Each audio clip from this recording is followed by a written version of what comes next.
Okay, so to consider where exactly this is less than or equal to 0, we have to do some factoring here.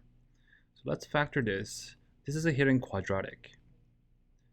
If you let x squared equal to a, this can be written as 2a squared minus 5a minus 12.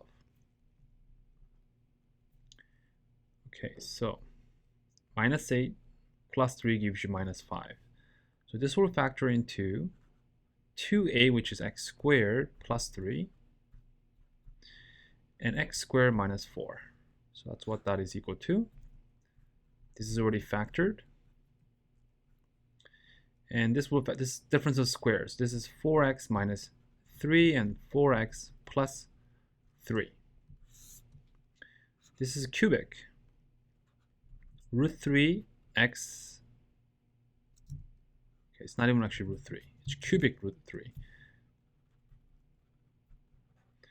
This is cubic root 3 x all power of 3 minus 2 cubed. This will factor into this. Okay, square that.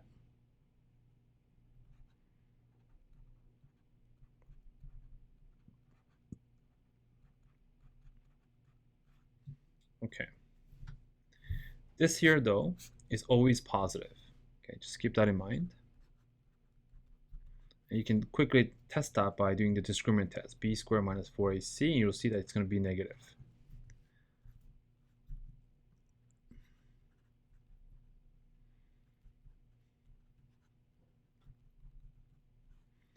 Okay, and then 2 minus x cubed. When is this less than or equal to 0? Okay, let's identify factors that are always positive. This here, this is always positive. This is always greater than or equal to 3 because x squared is always positive. This is also always positive. And this is also always positive as well. It's power of 4. Okay. So we can actually remove those. Okay, keep in mind that from here, though, we get x is equal to 3. So let's just consider this. So this actually can be factored further.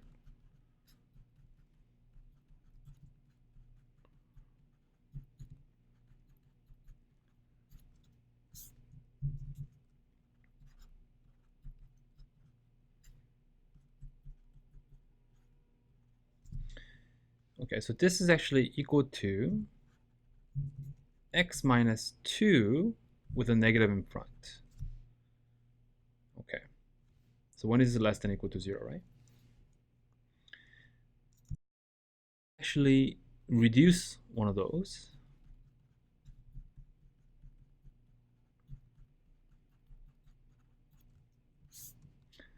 Okay, negative. And we have x minus 2 squared. Okay, now though, this again is always positive. Okay, so we can actually pull that out.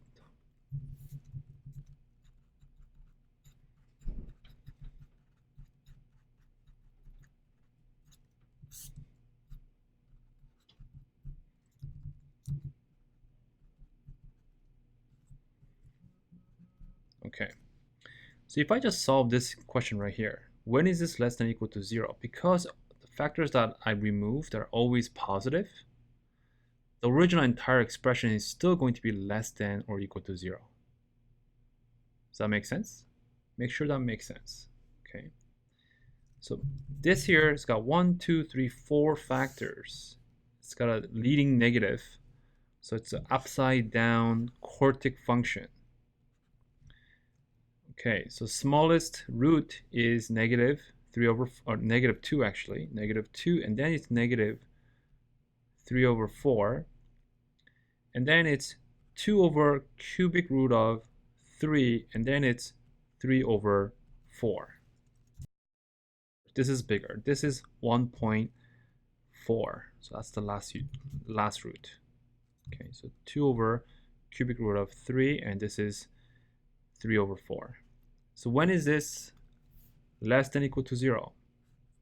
Right here, right here, right here, but we have to omit this because that's at the bottom.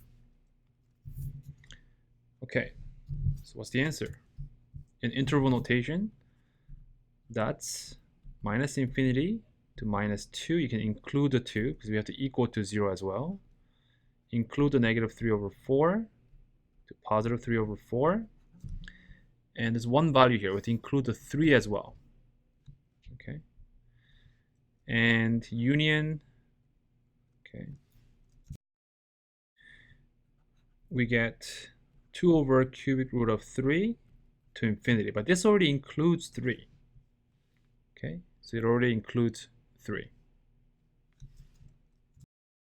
This is the final answer.